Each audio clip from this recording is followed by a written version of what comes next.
Assalamualaikum warahmatullahi wabarakatuh. Salam KW untuk Anda. Kujadikan masalah sebagai peluang dan tantangan dalam setiap kajian. Itu menjadi moto kami. Kita bersama di channel Kandaga Winaya untuk memahami masalah dalam fenomena sebagai realitas, harapan, maupun kesenjangan. Skemata, modus otoritas, serta research menjadi landas tumpu kami dalam memahami fenomena sebagai satuan topik bahasan channel Kandaga Winaya.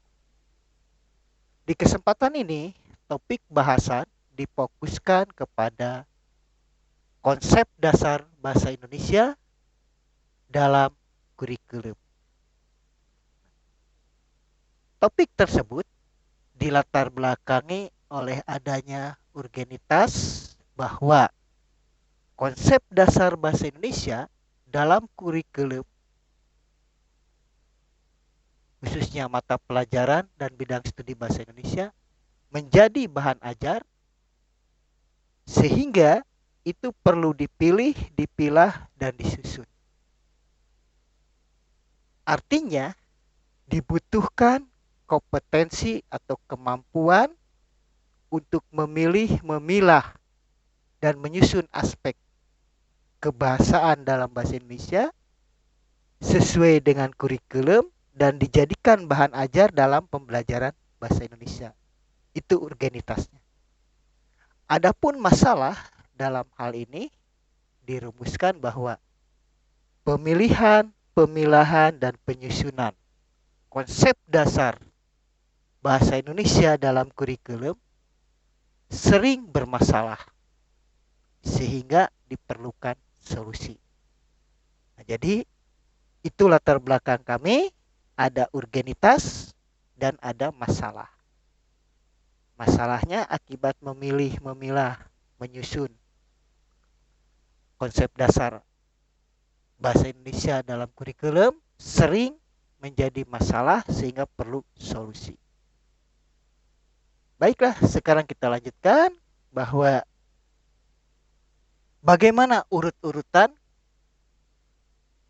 dalam kurikulum dihubungkan dengan pembelajaran.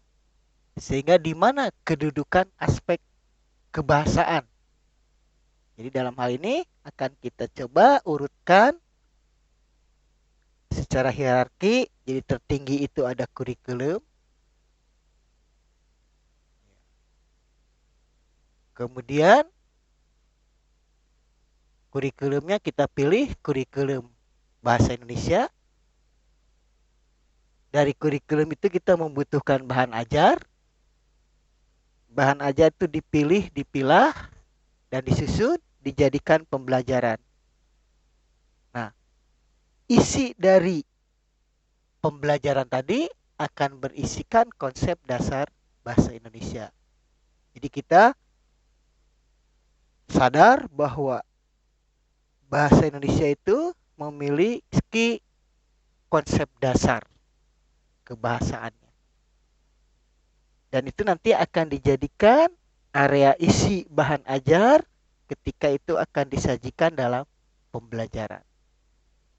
Sehingga pengembang pembelajaran, guru atau siapapun harus mampu memilih, memilah, dan menyusun aspek kebahasaan tadi. Nah itu. Nah sekarang kalau kita lihat bagaimana hakikat pembelajaran bahasa. Kita lihat bahwa pembelajaran bahasa itu kita pandang sebagai sebuah kondisi interaksi belajar mengajar. Jadi pertama kita rumuskan bahwa pembelajaran bahasa Indonesia dipandang sebagai suatu kondisi interaksi belajar mengajar. Interaksi belajar mengajar tadi ditandai oleh adanya interaksi antar partisipan. Apakah itu pendidik atau peserta didik. Jadi pembelajaran harus ditandai adanya interaksi antar partisipan. Selanjutnya akan ada ruang dan waktu. Ada tempatnya dan ada waktu pelaksanaan. Pembelajaran juga ditandai adanya rumusan tujuan. Nah, tujuan dalam konteks ini kita batasi sebagai target, capaian, atau batas akhir. Jadi pembelajaran itu harus dibatasi, harus ada target, harus ada capaiannya. Nah, dalam hal ini bahwa tujuan pembelajaran itu kita rumuskan ada 3. Pertama, untuk peningkatan pengetahuan. Kedua, pembentukan sikap. Ketiga, pengembangan keterampilan. Jadi, pembelajaran bahasa Indonesia kalau kita rumuskan secara lengkap, pembelajaran bahasa Indonesia dipandang sebagai suatu kondisi interaksi belajar mengajar antar partisipan di dalam ruang dan waktu untuk mencapai tujuan. Apakah itu tujuan untuk peningkatan pengetahuan, pembentukan sikap, atau pengembangan keterampilan. Nah, itulah hakikat pembelajaran. Nah, jadi nanti hakikat pembelajaran tadi harus ada bahan ajarnya. Bahan ajarnya kita pilih tadi dari aspek atau dari konsep dasar bahasa dalam bahasa Indonesia. Nah, sekarang sekaitan dengan bahan ajar dalam pembelajaran bahasa Indonesia itu harus dilakukan pemilihan, dan penyusunan. Jadi, seorang pengembang bahan ajar, apakah itu guru atau ahli atau siapapun, dia harus mampu memilih, memilah, dan menyusun. Kedua, harus mempertimbangkan potensi anak sebagai peserta didiknya. Nah, apa yang perlu dipertimbangkan terkait dengan potensi anak? Pertama, aspek sosialnya, lingkungan sosialnya. Kemudian aspek budaya. Ketiga, iptek. Keempat, kurikulum. Nah, jadi ketika kita mempertimbangkan potensi anak, dia tidak akan lepas dari kondisi lingkungan sosial, kondisi budayanya, ilmu pengetahuan maupun kurikulum yang berlaku di suatu tempat atau di suatu waktu tertentu. Kemudian kita pertimbangkan juga sumber dari bahan ajar itu. Di sini ada 3 sumber yang dapat dijadikan bahan ajar atau pengembang bahan ajar berkaitan dengan konsep dasar bahasa Indonesia tadi. Pertama, bisa bersumberkan dari pengetahuan pengalaman dalam wilayah mental individu atau kita sebut sebagai skemata. Itu sumber pertama. Jadi pengetahuan pengalaman dalam wilayah mental individu itu sebagai sumber pertamanya. Kedua, pengetahuan pengalaman wilayah mental milik orang lain. Jadi bukan milik individu tapi milik orang lain. Maka itu sumbernya kita sebut sebagai sumber modus otoritas. Ketiga, sumber berdasarkan skemata dan modus otoritas plus metodologi. Maka kita sebut sebagai sumber berdasarkan research atau penelitian. Jadi ada 3 sumber untuk mengembangkan bahan ajar bahasa Indonesia itu, bisa bersumberkan skemata, modus otoritas, serta research. Nah, sekarang bagaimana mempertimbangkan keluasan kedalaman bahan ajar dalam bahasa Indonesia? Di sini perlu kita pertimbangkan luasnya kemudian dalamnya. Pertama kita pertimbangkan berdasarkan aspek konsep. Konsep-konsep apa yang akan kita berikan?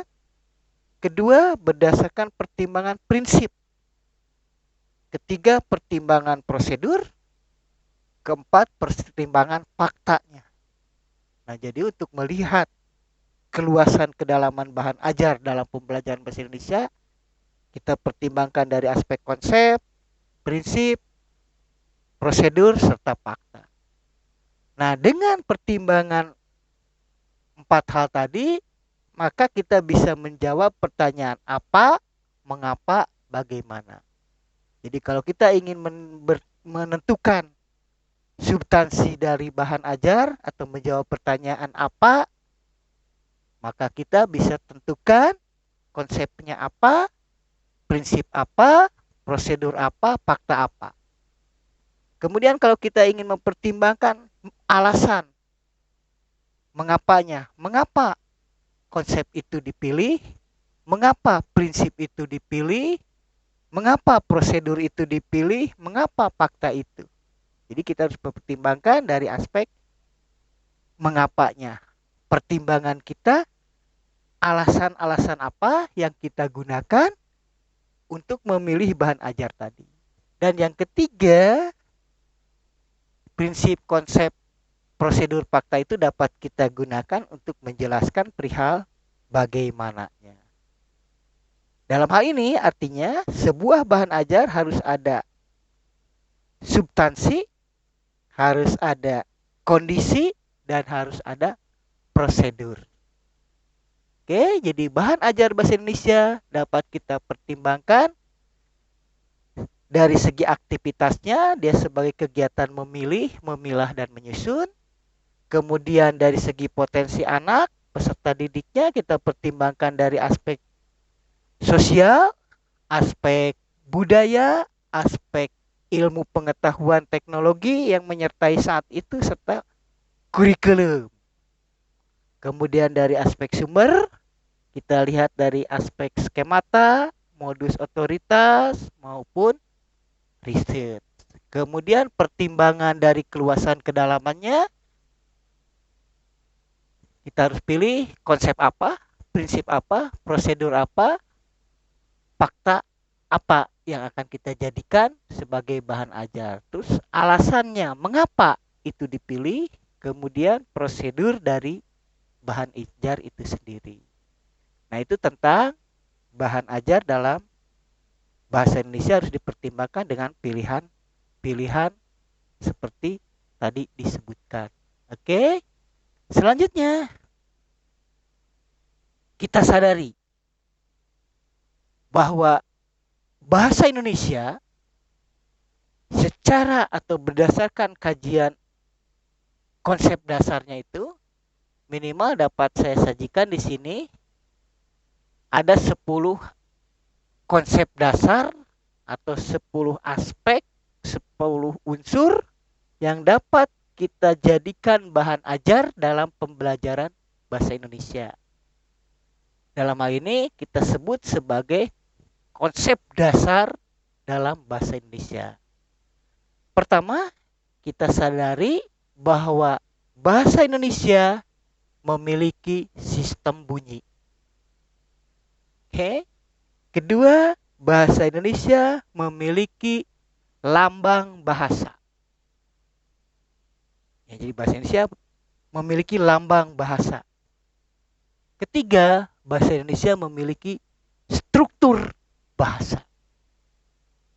Ketiga, bahasa Indonesia memiliki sistem arti atau sistem makna. Keempat, bahasa Indonesia memiliki konteks berbahasa. Kelima, bahasa Indonesia memiliki tadi konteks berbahasa. Dan keenam, bahasa Indonesia memiliki maksud dan tujuan penggunaannya. Kemudian bahasa Indonesia memiliki partisipan. Ketujuh, bahasa Indonesia memiliki wujud penggunaan bahasanya. Kedelapan, bahasa Indonesia memiliki perkembangan bahasa. Dan ke-10, bahasa Indonesia memiliki standar kebahasaan. Saya ulang, ada 10 komponen bahasa dalam bahasa Indonesia. Pertama, bahasa Indonesia memiliki sistem bunyi. Kedua, sistem lambang, struktur, sistem arti, sistem makna, konteks berbahasa, dan yang keenam, maksud dan tujuan berbahasa. Ketujuh, ada partisipan atau pengguna bahasanya. Kemudian ke delapannya ada wujud penggunaan bahasa Indonesia. Kemudian ke-9 ada perkembangan bahasa, bahwa bahasa Indonesia itu tidak statis tapi dia dinamis. Dan yang ke-10 adanya standar kebahasaan. Nah, aspek-aspek tadi disebut sebagai konsep dasar dalam bahasa Indonesia. Konsep dasar tersebut itu harus dipilih, dipilah dan disusun sehingga dijadikan bahan ajar dalam pembelajaran bahasa Indonesia. Pemilihannya harus disesuaikan dengan kurikulum dalam pendidikan sesuai dengan jenjangnya. Nah, itulah salah satu pertimbangan terkait dengan konsep dasar bahasa dalam bahasa Indonesia. Nah, sekarang bagaimana cara memilih bahan ajar bahasa Indonesia? Pertama, apa dasar pemilihan, dan penyusunan tadi? Jadi apa dasarnya? Misalkan Anda ingin mengajarkan tentang vokal konsonan dalam bahasa Indonesia. Apa dasarnya mengajarkan vokal konsonan itu? Atau Anda ingin mengajarkan sistem abjad, sistem alfabet, A, B, C, D, sampai Z. Apa dasarnya Anda memilih itu? Kemudian memilahnya, mengapa dipilah seperti itu bahan ajar? Dan mengapa disusun seperti itu? Nah, itu harus ada dasarnya. Apa yang menjadi dasar Anda? Nah, misalkan saat ini, perlukah anak-anak kita ajari lagi membaca A, I, U, E, O atau A, B, C, D? Nah, itu kita harus punya dasar pemilihan bahan ajar, yaitu menjawab apa dasar pemilihan, dan penyusunannya. Kedua, bahan ajar harus dipertimbangkan bagaimana keluasan kedalaman bahan ajar tadi. Misalkan Anda ingin mengajarkan jenis kata, berapa banyak jenis kata harus Anda ajarkan? Berapa banyak aspek pengembangan kosakata Anda berikan? Jadi pertimbangan kedua berkaitan dengan bagaimana ruang lingkup bahan ajar. Dan pertimbangan ketiga berkaitan dengan bagaimana penyajian dalam pembelajaran. Bagaimana urut-urutannya. Mana yang harus muncul di awal, mana yang berikutnya. Apakah Anda mengajarkan abjad atau fonim bahasa Indonesia? Nah, itu kan mana dulu? Oke, itu salah satu pertimbangan untuk mengembangkan bahan ajar berdasarkan konsep dasar bahasa Indonesia.